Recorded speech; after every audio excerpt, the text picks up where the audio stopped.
próximo senador del departamento, por el departamento de Meta, el ingeniero Alan Jarozola, amigo amante de este tipo de ejercicios, para que ustedes conozcan de primera mano la verdad de lo que ocurrió con la refinería. Sí, aquí están las cámaras en la parte inicial, pero vamos a pedir el favor de que, por favor, nos sentamos para que podamos, desde la parte de atrás, observar al próximo senador de la República, Ana Jarozola.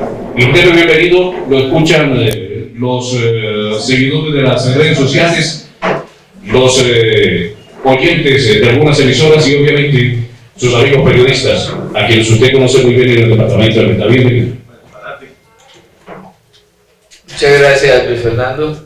Un saludo a cada uno de ustedes y por intermedio de ustedes a toda la audiencia que nos acompaña para esta explicación. He querido presentar para conocimiento de ustedes y de la audiencia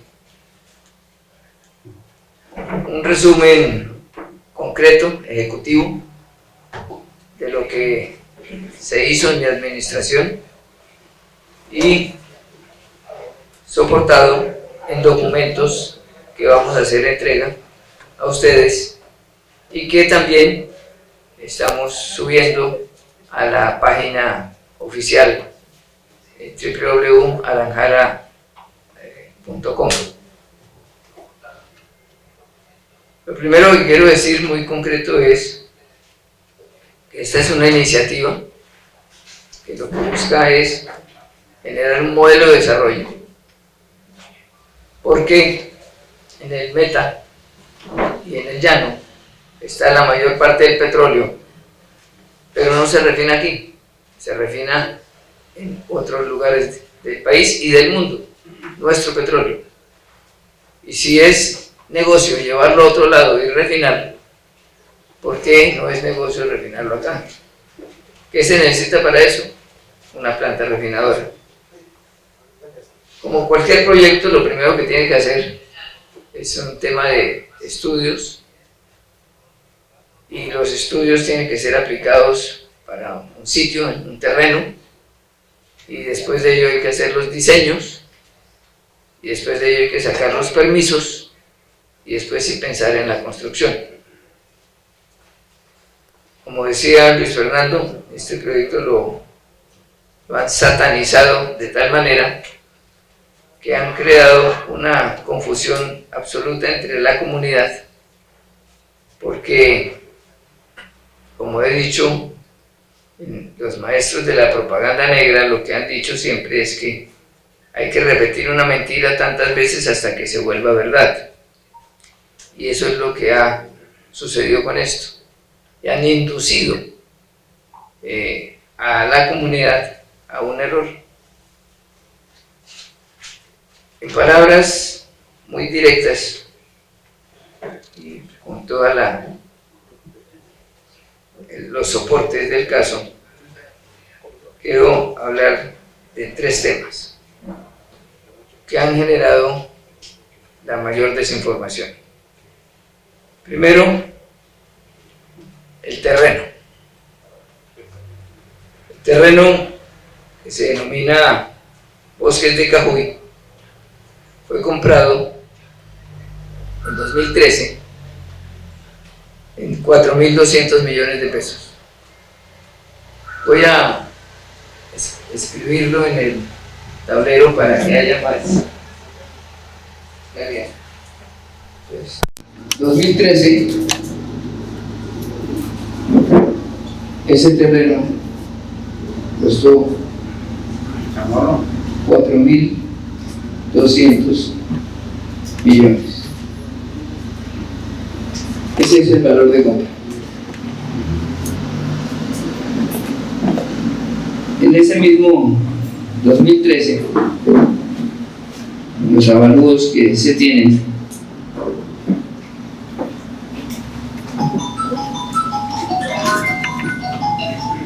hay avalúos de la lonja, hay avalúos otras inmobiliarias, y hay un avalúo que voy a hacer entrega de un perito de la Fiscalía General de la Nación que ordenó la Fiscalía para establecer el valor del terreno en su opinión, en su concepto.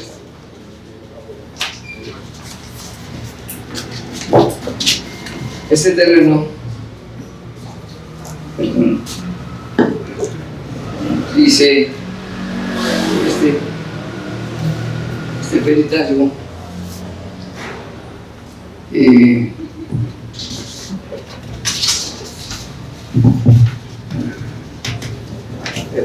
lote Bosques de Capoy, dice que el valor del terreno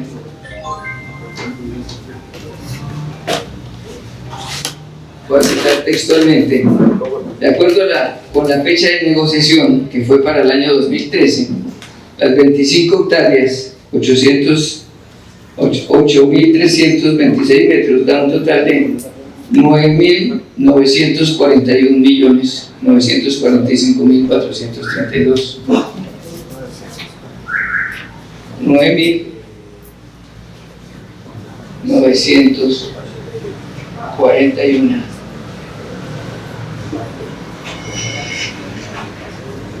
Números redondos.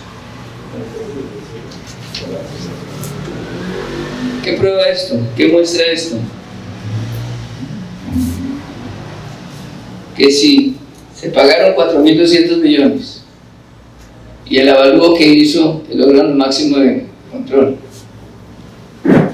dice que en esa época valía 9.000, no hay sobreprecio, nunca lo hubo. Pero esto es en el año 2013. ¿Qué pasó después? El predial de la alcaldía, ustedes saben, el avalúo predial siempre está por debajo del valor comercial. El predial en 2015, predial,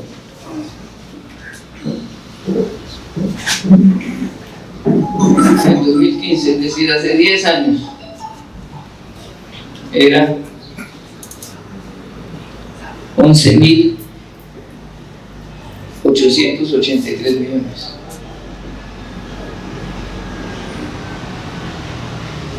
El predial. Y el último avalúo comercial que se hizo, en el mismo escrito de la Fiscalía, dice que este lote, ellos presentan dos valores, uno a la fecha y el otro a lo que sería el valor presente. En 2017 dice el técnico judicial que una hectárea vale, esto es, perdóname, verifico la fecha, 2017, dice que una hectárea vale 490 millones. 2017,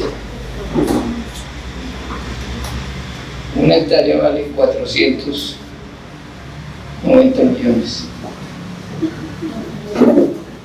Alguien que tenga una calculadora ahí, multiplique 25.8 por 490 millones. 25.8 son las hectáreas. ¿Cuánto era? 12.000. ¿Ah? 12.642. 12.642.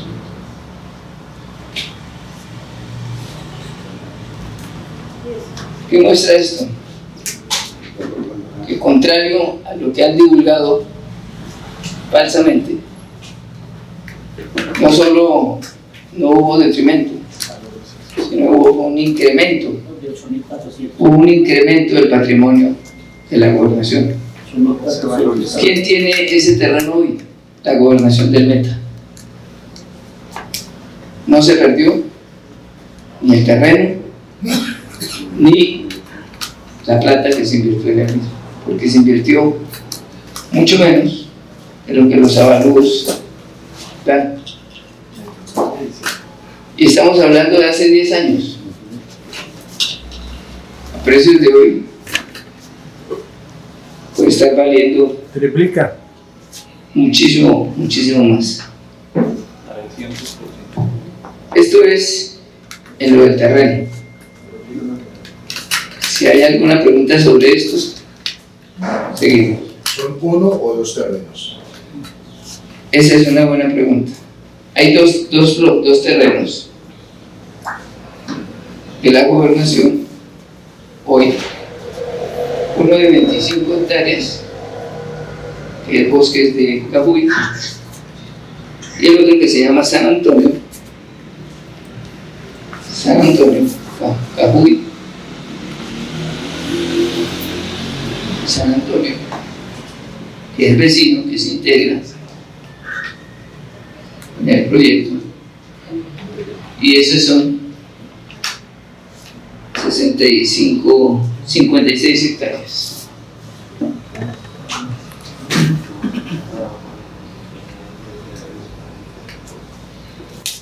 Si veamos este valor de 2017, estamos hablando de que este terreno vale 40.327 pesos, 327 millones en 2017.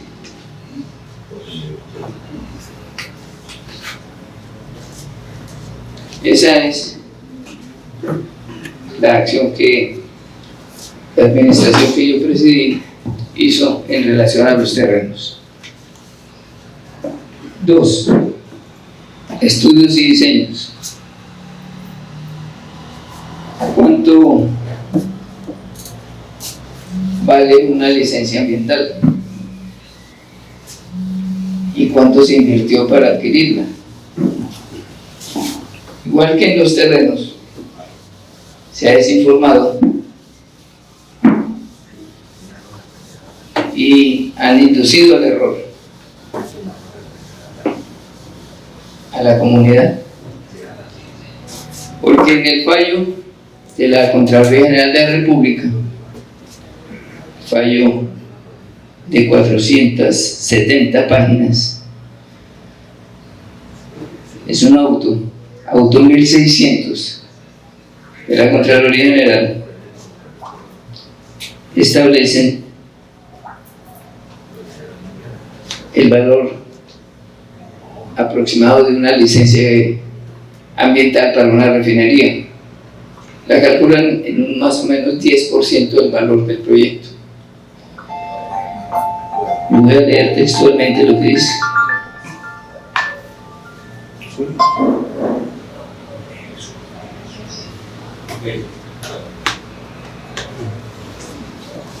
Se estima el valor de las licencias ambientales, porque son 2 licencias y otros documentos. El valor de las licencias ambientales solicitadas y gestionadas por la empresa Llano Petrol, concedidas hasta por un periodo igual a la duración del proyecto de la refinería, es a 3 de marzo de 2018 la suma de 226 millones de dólares, equivalentes a la fecha a 645.815 millones. Entonces, la licencia ambiental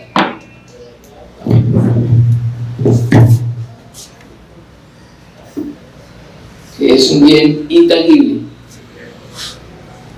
pero que afecta al valor de un terreno, siempre.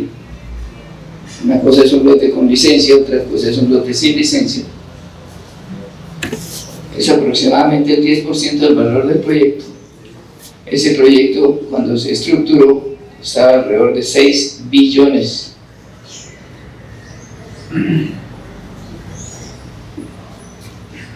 Es decir, la licencia debería estar del orden de 600.000 millones.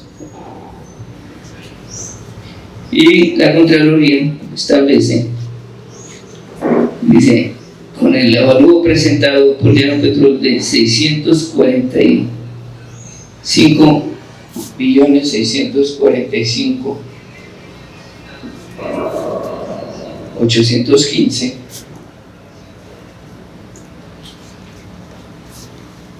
millones.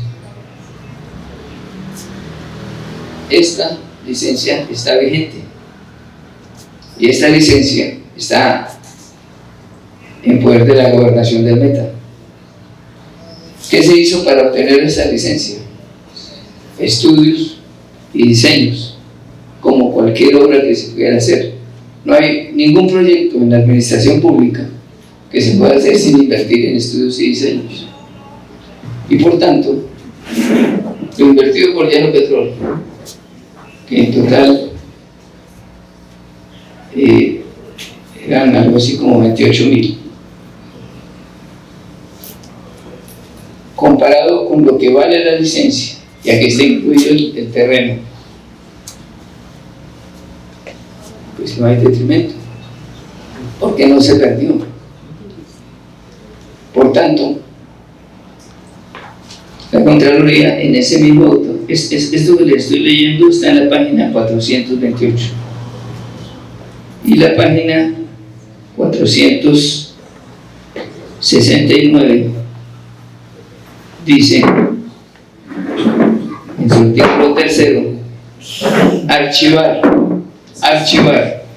el proceso ordinario de responsabilidad fiscal radicado bajo el número PRF 2018-00201 por inexistencia de daño a favor de las siguientes personas: Alan Harold Sola, cédula 17-314-713. La expresión inexistencia de daño indica que no hubo un daño para el departamento, y eso lo estableció la Contraloría en ese auto, en la página 469. No se perdió el terreno, hoy es de elaboración. Los estudios condujeron a una licencia que tiene un valor que es casi 20 veces superior a lo que se invirtió. Y ahí termina mi mandato. No contraté la construcción, por tanto no es que haya fallado la construcción. Se acabó el mandato y los productos que se entregan son una licencia ambiental de la refinería, una licencia ambiental del centro de distribución de combustibles, una aprobación de diagnóstico de alternativas ambientales de un ferrocarril y todos los estudios pertinentes. ¿Dónde surge el problema? ¿O de dónde sale entonces todo lo que han dicho? Que estando esto, no hay refinería, y eso sí es una verdad de acuño. No hay refinería, pero no porque yo haya hecho alguna acción indebida. Si alguien es culpable de no haber hecho la refinería, no soy yo. Todo megaproyecto implica la gestión de 2, 3, 4 mandatos. Un ejemplo es el metro de Bogotá. Van 3 alcaldes que han avanzado sobre ello. Si uno de ellos no hubiera querido, no habría metro. Aquí no se perdió en mi administración ni los recursos, porque ahí está la prueba de lo que se ejecutó, están los documentos, ni tampoco soy responsable de no haber ejecutado ese proyecto. Y entonces, ¿quiénes son los responsables? A mí me corresponde rendir un informe sobre lo que yo realicé. Las autoridades tendrán que decirlo. Y el fallo es muy claro en ese sentido. Aunque son 470 páginas y es bastante extenso, si lo leen con detenimiento, tendrán una visión general de lo que pasó y de por qué pasó. Este fallo lo he subido completo también a la página personal y de la campaña para que lo conozcan. Les estoy entregando el documento del avalúo, el concepto de otra Contraloría que también investigó, donde dice que evidentemente no hay sobreprecio, y la parte del fallo donde archiva el proceso. Pero pueden consultar, y todo lo pueden hacer, el fallo completo, que sería muy bueno, 470 páginas. Después pasó otra cosa, que es otro capítulo, y es que en los documentos de las investigaciones que adelantó tanto la Contraloría como la Fiscalía como la Procuraduría, se encontró que había 17 documentos con firmas falsas, documentos que indujeron al error a los organismos de control. Y así lo dice un fallo también de la Fiscalía, que investiga la falsedad de esas firmas y establece ese fallo, que las firmas fueron falsificadas, que los documentos, por tanto, fueron falsos, y que se indujo al error a los organismos investigadores, y que no pudieron establecer quién hizo esa falsificación. Lo que para mí sí es claro es que el propósito de esas falsedades eran implicar a los funcionarios de la administración que yo presidí y también, por tanto, a mí mismo. Porque entre los documentos falsificados están temas de solicitud de banco de programas y proyectos, avalúo de licencias. Son 17 documentos. Estoy entregándoles una copia de el peritazgo del informe del Laboratorio de Documentología y Grafología Forense de la Policía Nacional, de la Dirección de Investigación Criminal e Interpol, donde establece, analizadas las firmas, que las firmas presentadas como del señor Ricardo Rodríguez, estoy leyendo textualmente, como del señor Ricardo Rodríguez Senado, relacionadas en los ítems, no presentan uniprocedencia gráfica con las muestras aportadas. Le tomaron las muestras de las firmas del gerente de entonces y las compararon con las de los documentos y se estableció que esa no es la firma del gerente. Es decir, le falsificaron la firma. Y con esos documentos falsos, con firmas falsas, así que fueron soporte del inicio de las investigaciones, se pretendió incriminar a los funcionarios de mi administración y a mí mismo. Ese es otro capítulo que no tiene que ver con esto, pero sí con la refinería. ¿Qué intereses pudo haber para falsificar unas firmas, unos documentos, introducirlas, cometer un delito, introduciendo esas firmas en una carpeta de planeación departamental de la Gobernación del Meta? No lo sé.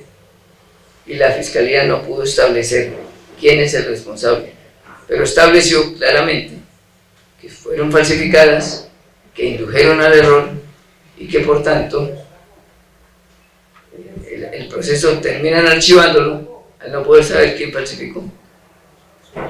No lo sé tampoco, pero sí tengo la obligación de decir hasta dónde llega este ataque, esta, no sé, una palabra que interprete todo la fechoría que cometen cuando falsifican firmas, falsifican documentos para implicarme en algo que no corresponde a mi actuación. Mi actuación entonces llega hasta obtener los productos que hoy todavía están vigentes y están en cabeza del departamento. Por tanto, no se han perdido, ni mucho menos. Ni mucho menos, como dicen algunos en las redes, entonces que Alan se robó la refinería, porque eso es absolutamente falso. Quería compartirles esos documentos y quería además que los oyentes, los televidentes, los que nos siguen en redes, en radio y en televisión, puedan mirarlos. Están al escrutinio público, son documentos públicos. Y antes de terminar, debo decir que yo sí cometí un error, y el error fue no haber hablado antes. El error fue haber esperado a que se produjeran los fallos judiciales, los fallos fiscales, antes de pronunciarme. Siempre creí que quienes debían hablar eran los fallos y no yo. Y en consecuencia con eso, pues me equivoqué al callar, pensando que esta mentira no tendría eco, porque es una mentira. Pero la equivocación fue grave. Durante mucho tiempo han insistido y han repetido una y otra vez que es una refinería de papel. No, los papeles son los estudios y diseños. El papel es la licencia, que ya vieron cuánto vale según la propia Contraloría. Y además de eso, pues mi actuación está a la vista de todos, al escrutinio de todos. Y me veo obligado a hacer esta declaración por cuanto yo he sido funcionario público en reiteradas oportunidades, casi siempre ordenador del gasto. Mi primer cargo fue en planeación municipal hace 43 años. Y debo decir hoy, con orgullo, que nunca he sido imputado por ninguna acción de toda mi carrera en el servicio público. Nunca he sido condenado en un proceso fiscal tampoco, mucho menos penal, que ni siquiera he sido imputado. Pero se le ha hecho un daño a mi nombre, se le ha hecho un daño a mi familia, y se le ha hecho un daño a la sociedad del Meta, porque no hay refinería. Y esa sí es una lástima, porque la refinería fue concebida para compensar el raponazo de las regalías, porque el modelo de negocio consistía en que se unían sector público y sector privado. Necesitamos eso para no confundirnos. ¿Ah? Ese no era borrado, es permanente.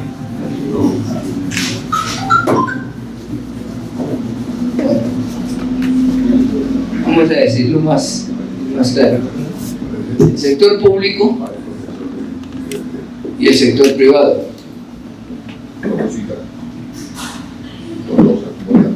El sector público debía estudios, diseños, terreno y licencias y garantizar el crudo. Y el sector privado pagar por todo eso, porque estábamos hablando de 6 millones de pesos Por estos aportes, en una sociedad que debía construir el ser modelo de la arquitectura financiera, al sector público, es decir, a la gobernación del Meta, a través de su empresa Llano Petrol,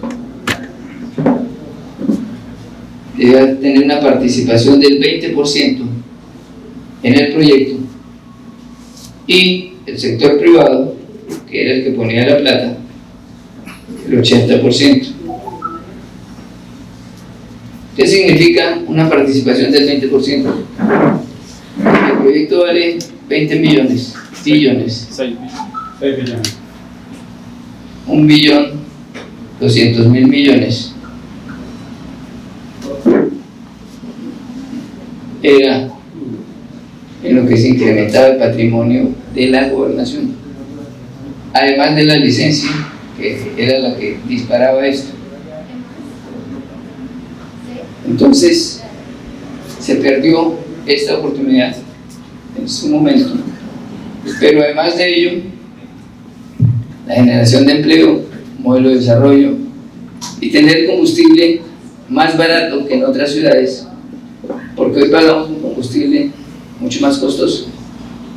En ese entonces, recuerdo una cifra, un galón de ACPM en Puerto Gaitán, que es el municipio de donde sale el petróleo, costaba más de 1.000 pesos, por encima de lo que costaba un galón de ACPM en Cartagena. ¿Y qué petróleo hay en Cartagena? El de acá. Es como si quisiéramos hacer jugo de guayaba y tuviéramos las guayabas y nos fuéramos a poner la licuadora en Cartagena. Y cada que quisiéramos tomar un jugo de guayaba, pues a ir a Cartagena y traerlo. Eso es absolutamente ilógico. Y en la satanización que han hecho del proyecto, pues terminaron inducidos al error, no solo organismos de control con las falsedades, sino la comunidad. Y por eso hoy, cuando hay unos fallos que están en la página y que ustedes les están recibiendo hoy, pues encuentro la obligación de explicarle a la gente, reconociendo mi equivocación en no haber hablado antes, porque también eso permitió que ese error lo aprovecharan para desinformar, como lo hicieron. ¿Saben si hay sospechosos investigados por las firmas falsificadas? No se pudo. Sé que hubo un fallo de la Fiscalía donde archiva el proceso, no porque no hubiera habido el delito de la falsedad, sino porque no pudieron establecer quién falsificó. Para eso hubiera tenido que tomar prueba grafológica determinada un número de personas y cualquiera pudo hacerlo. Pero los documentos falsos fueron con los que se abrieron los procesos. Sí. Bien, pido por favor, entonces vamos a ver si tú me lo permite con las preguntas. Dama Sobrera, de Pase la Voz. Ingeniero Najara, buenos días y compañeros. Bueno, usted nos presenta los resultados de las investigaciones fiscales. ¿En qué avanza precisamente? Porque es muy delicado, muy grave lo que usted nos está contando, las investigaciones penales de la Fiscalía, todos estos temas para poder descubrir, comprobar y esclarecer estos delitos que se presentaron con la falsificación y todo lo que usted nos está contando. Y dos, ¿en qué estado se encuentra la licencia ambiental? La licencia ambiental, las licencias, porque son dos, están vigentes, porque la ANLA, que es la autoridad que expide las licencias ambientales, en el momento de expedirlas, dice que tiene 5 años para iniciar el proceso de la refinería y considera iniciado el proceso con los estudios y diseños. Por tanto, esos 5 años no es para iniciar la construcción, sino para iniciar el proyecto, que se inicia con los estudios y diseños, es decir, ya se inició, es decir, está vigente. Y esa vigencia, pues hoy está en cabeza del departamento. Las licencias y todos los activos de Llano Petrol están en cabeza del departamento, de la gobernación. Bien, Luis Emilio Rodríguez y Mónica, se preparan, por favor. Hola, Esperanza Vargas. Doctora Alan, bueno, dos cosas que me vienen como a la memoria. En su momento, como unos enemigos grandes, poderosos, ¿a qué se debía esa persecución? Creo que del fiscal general de la Nación, persiguiéndolo por allá en un aeropuerto, haciéndole una serie de cacerías, en fin, ¿a qué se debía esa situación? Y dos, con la descripción que nos está haciendo, se me antoja que el verdadero detrimento es no ejecutar el proyecto. ¿Es así, doctora? Sí, en relación a lo primero no estoy de acuerdo en ello, solamente pues, todos los funcionarios estamos sujetos a que nos investiguen. Es parte de la actividad pública y a mí nunca me ha molestado que me investiguen, al contrario. Creo que he sido el funcionario más investigado y como ya les dije, pues no hay en mi hoja de vida ninguna mancha en ese sentido. Y en cuanto a lo segundo que me dijo Emilio, Que si no ejecutar el proyecto es el verdadero detrimento. pues el fallo de la Contraloría tiene una parte que habla de ese tema.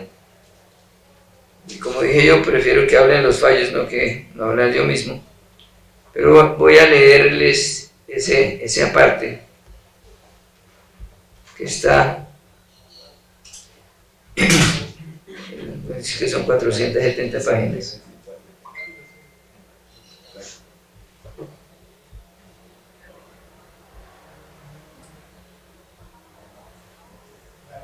Ya lo encuentro.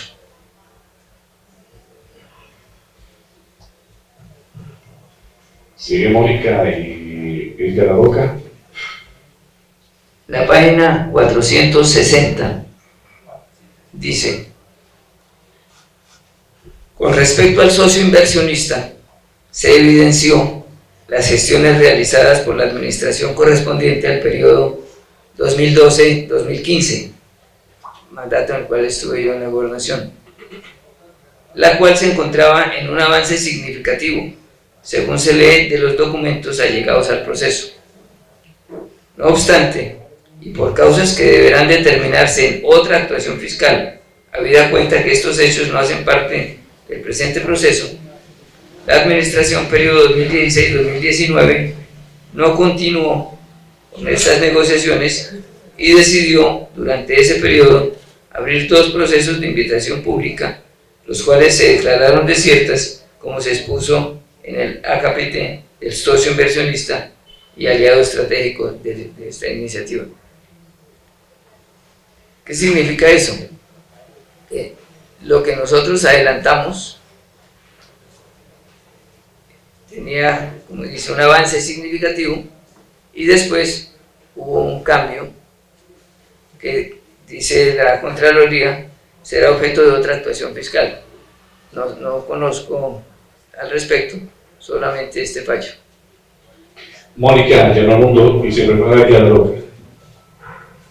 Muy buenos días. Ingeniero, teniendo en cuenta cómo ha cambiado pues todo el mover a nivel del país y que las licencias hoy están activas, ¿es viable, según su concepto y los estudios que inicialmente se desarrollaron, hacer una refinería para el Meta?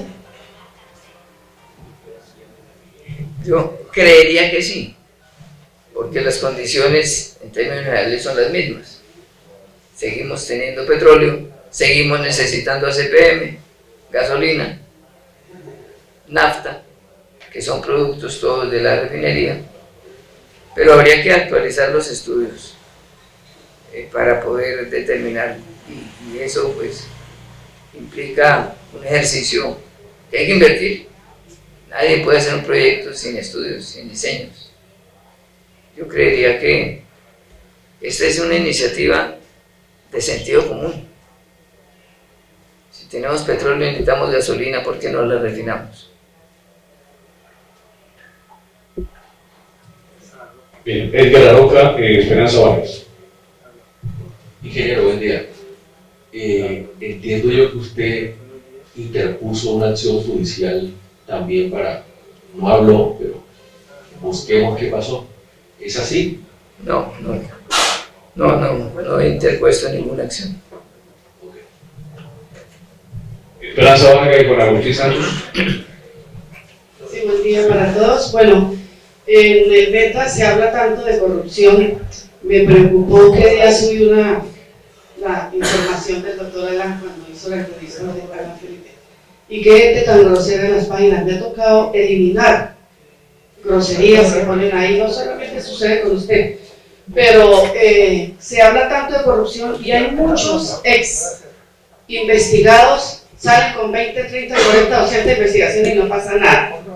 Aquí en el caso suyo, doctora Langara, el tema suyo fue la refinería, ¿cierto?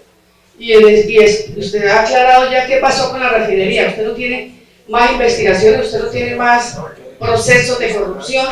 Entonces, que quede claro eso, que el tema de la refinería fue el caso que lo llevó a usted de pronto a que la gente dudara de muchas cosas, pero que hoy afortunadamente se aclara, ¿no? Se aclara que no tiene Alan Jara más investigaciones y que puede ser pues algo de la politiquería.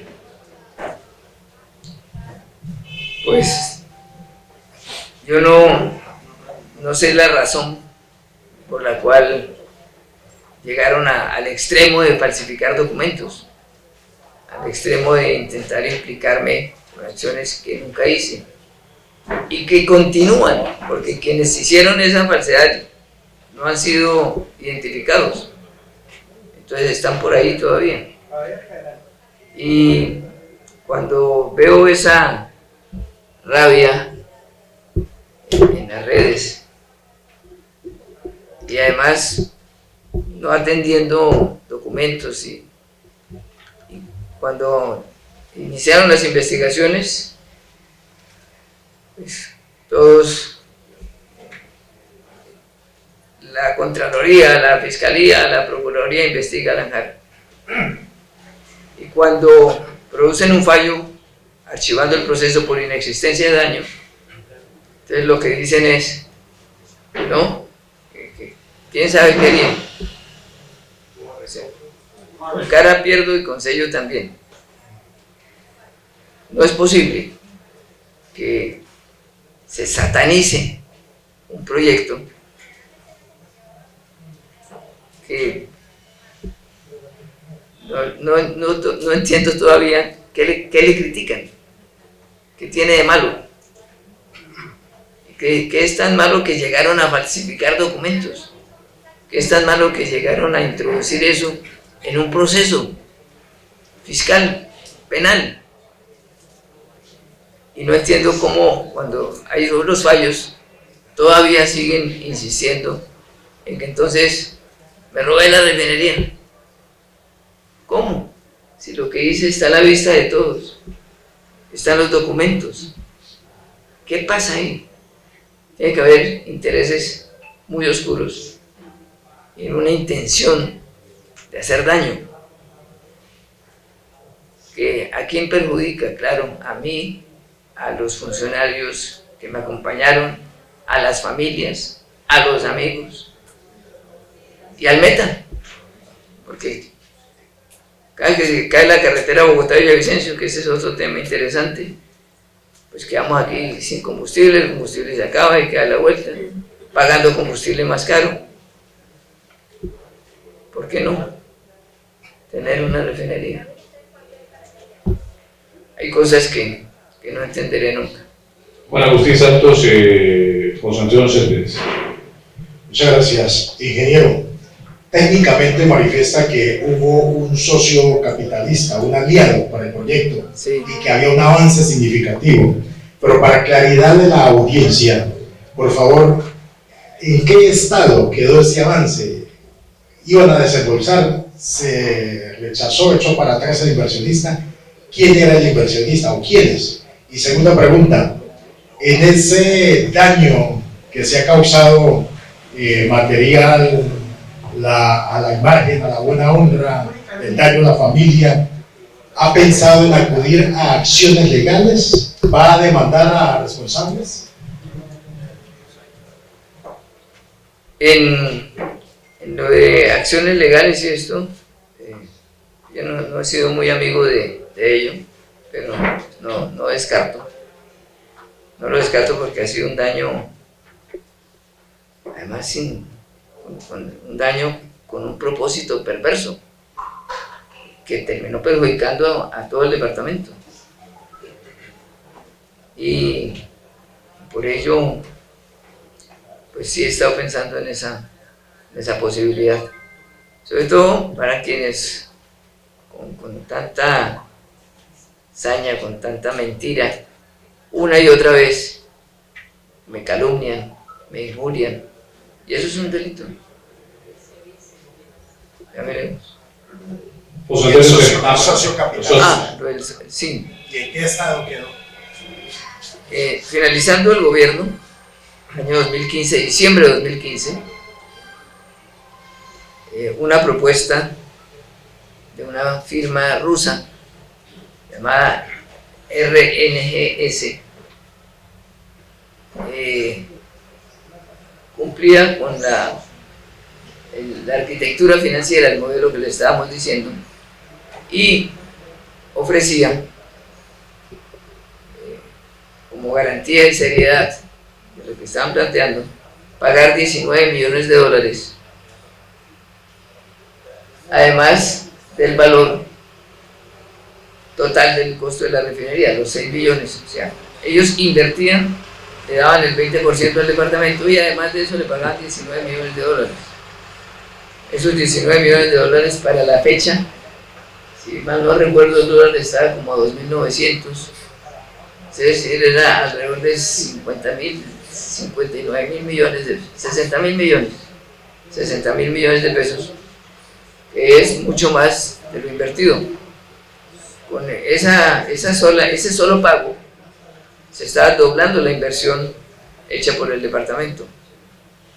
Ese proceso quedó ahí en el momento en que yo salgo de la administración y después se frustró. Desconozco las razones por las cuales se frustró, pero evidentemente estaba eso muy avanzado, que es lo que dice el fallo de la Contraloría. José Antonio Céspedes y Darío Borras. Doctor Arlan, buenos días a los compañeros. El proyecto hasta su organización iba bien, iba impulsado, iba con todos los términos legales. ¿Qué pasa después? ¿Por qué los demás gobernadores como que satanizaron esa situación? Nunca lo llamaron y dijeron, doctor Arlan, ¿cómo podemos sacar esto adelante? Si lo después se intentaron acabar con Yaupetro en la cabeza, quitemos esto de encima, como con un temor grande, como si fuera algo que realmente viniera de los infiernos, pues, este proyecto. ¿Por qué nunca se logró sacar adelante con los gobernadores? ¿O es que no hubo definitivamente ninguna intención de sacar adelante este tipo de proyectos luego de que usted saliera de la administración? Pues mal haría yo en intentar explicar acciones que tomaron. Habría que preguntarle a la siguiente administración qué pasó. Y más allá de la siguiente administración, ya lo que se vino fue todo el escándalo y toda la satanización del proyecto. Pero el proyecto está, los estudios y los diseños y la licencia están en poder del departamento y el terreno está en poder del departamento. Así que el punto está en por qué no se ejecutó, que es lo que dice el fallo, que se pregunta qué pasó allí. Pero pues esa sí es una respuesta que yo no le puedo dar. Habría que preguntarle a quien decidió cambiar el proyecto y finalmente no lo pudo concretar. ¿Qué pasó? Pero no es mi propósito polemizar ni juzgar a nadie, porque no es ni mi estilo ni mi manera de ser. Lo que yo sí quiero aclarar es que mi administración, ¿qué hizo? ¿Hasta dónde hizo? ¿Y en qué quedó el proyecto? Que está vigente. Doctora, buenos días. En estos años en los que usted ha afrontado esas investigaciones, ¿ha podido determinar el protagonista o los protagonistas de quienes han intentado enlodar su buen nombre? No, no sé quién está detrás de esto, quién es capaz de llegar a cometer delitos como falsear documentos, falsificar firmas. Bueno, digo, eso es un delito. No sé quiénes están detrás de eso, pero es evidente, porque ya la Fiscalía lo demostró, las investigaciones, que eso sucedió. Una persecución. Es una intención de daño. Alguien decía, pues, ¿qué había hecho yo para que me fueran a ser capaces de falsificar documentos para implicarme? Yo lo único que hice fue plantear un proyecto en el que creo que la gobernación no debe simplemente ejecutar un presupuesto, debe proponer modelos de desarrollo. Estamos en un momento muy difícil con el raponazo de las regalías y esta iniciativa compensaba esa pérdida, pero además de eso pues, genera empleo y gasolina barata y planta de fertilizantes y paneles solares. En ese entonces también se criticó el tema de los paneles solares y después vimos a Ecopetrol inaugurando parques solares por todo el Meta inclusive. Estábamos adelantados a decisiones que posteriormente tomó la estatal petrolera, de manera que yo lo que creo es que estábamos bien enfocados, muy bien enfocados. Lo que no sé es qué pasó para que se viniera esa decisión de enlodar el nombre falsificando documentos y de paso pues frustrar un proyecto. Pero le frustra que no sepa todavía quién. Claro, es una frustración que yo tengo. Yo sí quisiera saber quién está detrás de esto. Claro. Bien, Alejandro, no sé ustedes, a ver, es que este tema de la refinería pues, obviamente demanda mayor número de tiempo, pero hay quienes quieren hablarle o preguntarle a un gobernador en torno a lo que usted está planteando por el Senado de la República. Entonces vamos con Alejandro y seguimos con otros compañeros. Bueno, doctora Lara, ya hablamos del pasado y del proceso, ya conocemos los documentos y demás. Ahora hablemos del futuro. Al llegar usted como senador de la República, a través del Senado, va a impulsar que se retome ese proyecto de la refinería, buscando apoyo ya del gobierno nacional o buscando el apoyo de otras petroleras de afuera o del mismo Ecopetrol, si llega a ser senador. No, por una sencilla razón, no es del resorte del Senado esa iniciativa. No podría hacerlo desde allí. Pero digamos, no puede hacer las gestiones para que la gobernación retome ese proyecto. Esa es autonomía departamental y el Senado no le corresponde eso, por esa razón no podría hacerlo desde allí. Bien, Carlos. Perfecto, entonces por aquí a Diego ya vamos para allá. Diego. Ingeniero Baranjara, bueno, esa persona que usted se refiere, que le han hecho mucho daño a su buen nombre y a su gobierno en ese entonces, ¿son políticos locales o a nivel nacional? Pues, ¿quiénes lo hicieron? No sé. ¿Quiénes en las redes pretenden seguir enlodando el nombre? Más allá de todas las evidencias que hay, pues esos sí son algunos conocidos locales, otros no sé, y he identificado también que hay muchos perfiles que son falsos, que son bots. Hay de todo en ello, pero sí es como un plan sistemático de golpear y de impedir que esto se haga y de implicarme. Pero como ya dije, no sé quiénes estén detrás de eso. Lo único que miro es, bueno, y no miro, me cuentan. William Vázquez. Gracias, buenos días para todos, doctora Jara. Pues, apartando de ya todo el tema que ha traído su vida con política, 3 proyectos, 3 ideas grandes, diferentes a lo que muchos congresistas han traído para Colombia y que lleguen a beneficiar especialmente a los llanos vegetales. 3 propuestas que están. ¿Se refiere a propuestas para el Senado? Sí. La pregunta es, ¿por qué quieres ser senador? Ok.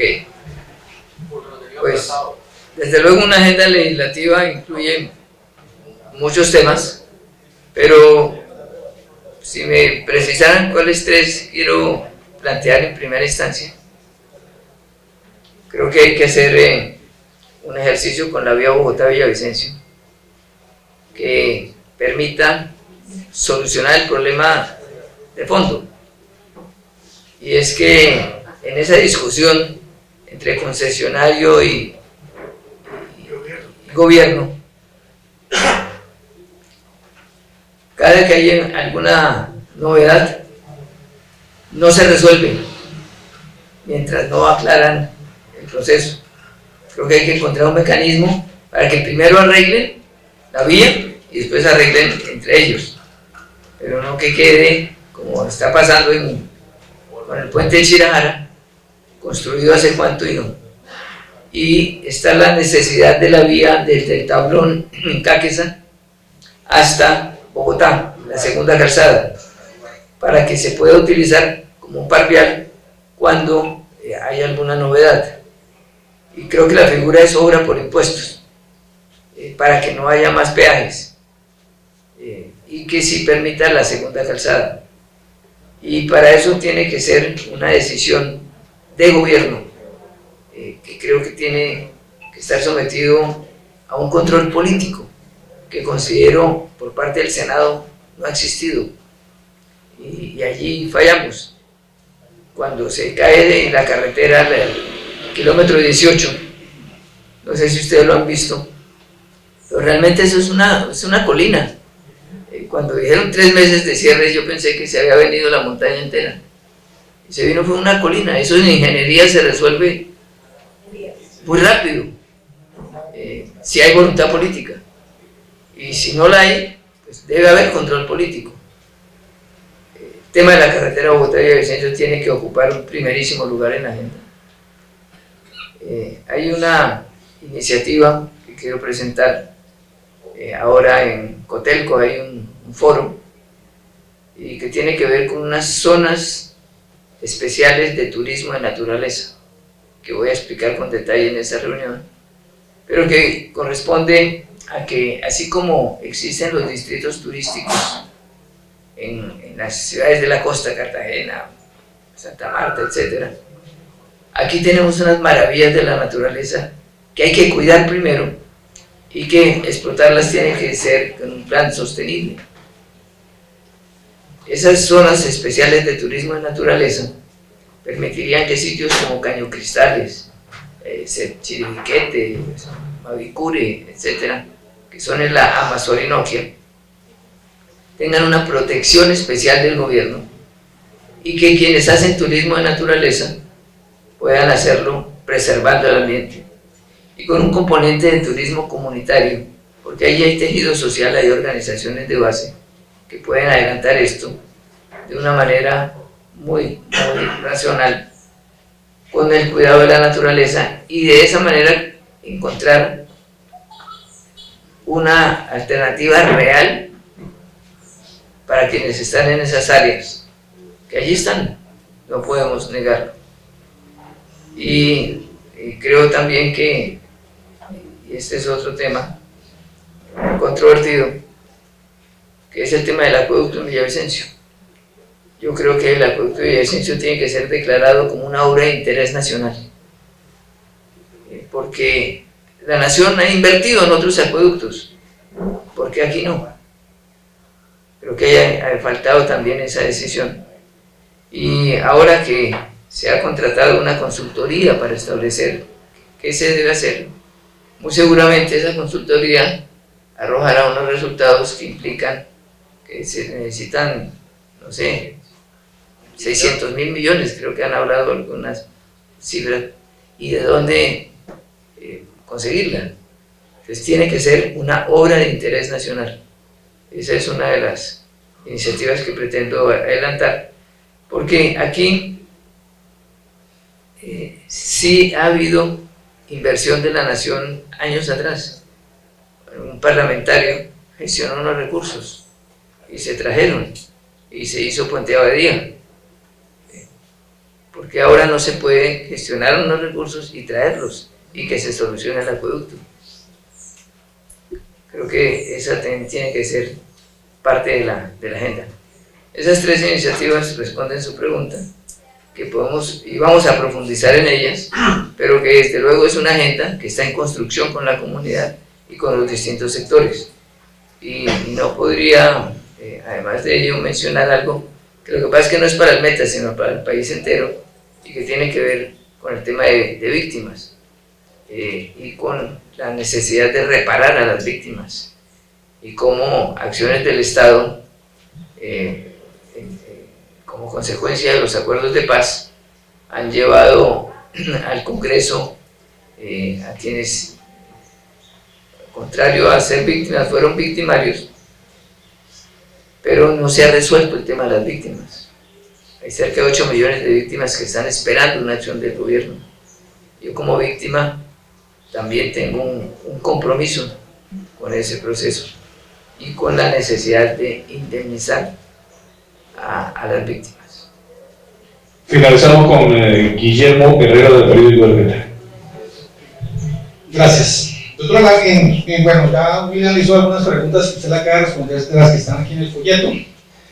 Usted habló sobre la vía Bogotá-Villavicencio de obras por impuestos por obras.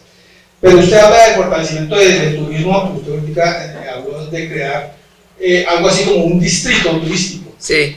Pero eso, al igual que el respaldo para el financiero, que usted habla en su proyecto para el acueducto, y crear un fondo de caminos vecinales, todo eso requiere recursos. Y es bien sabido, y lo han dicho varios candidatos a la presidencia o precandidatos, que uno de los grandes problemas que va a tener el próximo gobierno es precisamente recursos. ¿Sí? O sea, el país o el próximo gobierno recibe un país endeudado, desfinanciado. O sea, ¿de dónde cree usted que van a salir esos recursos? Porque, bien, se habla aquí que vamos a gestionar, vamos a traer recursos, pero ¿de dónde van a salir esos recursos? ¿Se van a hacer reformas tributarias? Muy seguramente, ¿usted les va a apoyar esas reformas tributarias? Bueno, cada día trae su afán, suelo decir yo.